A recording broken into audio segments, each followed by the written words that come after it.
কিভাবে আপনার নিজের ওয়াইফাইয়ের পাসওয়ার্ড আপনি নিজে পরিবর্তন করবেন আমি দেখিয়ে দিচ্ছি। আইডিটি ফলো করবেন, ভিডিওটি ভালো লাগলে শেয়ার করে অন্য বন্ধুদের দেখার সুযোগ করে দিবেন। পরিবর্তন করার জন্য আমরা কি করব, গুগল ক্রোম ব্রাউজারে চলে যাব। ঠিক আছে, গুগল ক্রোম ব্রাউজারে চলে যাওয়ার পরে আপনারা যে রাউটার ব্যবহার করেন, প্রত্যেকটা রাউটারের যে ওয়েবসাইটগুলো আছে এগুলো আপনারা জানেন সবাই, আপনারা একে ভিডিও দেখে নেবেন। তো আমি আমার যে রাউটার সেটা চলে গেলাম।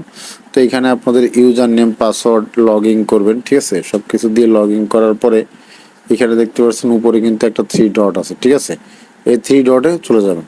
3 ডটে চলে যাওয়ার পরে এখানে দেখতে পাচ্ছেন এই যে 2 নম্বরে কিন্তু এই যে ওয়্যারলেস সেটিং নামে একটা অপশন আছে, এখানে একটা ক্লিক দিবেন। ঠিক আছে, ক্লিক দেওয়ার পরে ফার্স্ট অফ অল আপনার ওয়াইফাইয়ের নাম শো করবে।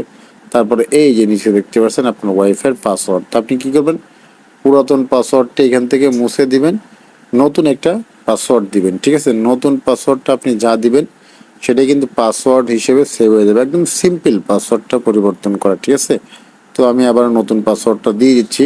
ঠিক আছে, তো আমি নতুন একটা কিন্তু পাসওয়ার্ড দিয়ে দিলাম। তো এখান থেকে আপনাদের মতন আপনারা দিয়ে দিবেন, নতুন করে আমি কিন্তু একটা পাসওয়ার্ড দিয়ে দিলাম। আচ্ছা ঠিক আছে, তো এখান থেকে দিয়ে আমরা কি করব, এই যে নিচে কিন্তু একটা সেভ অপশন আছে দেখছেন, এই যে নিচে, তাহলে এখান থেকে সেভ করে দিব আমরা। ওকে, এই সেভ করে দিলাম। সেভ করে দেওয়ার পরে আবার এখান থেকে আমরা কি করব, আবার আরেকবার সেভ করে দিব।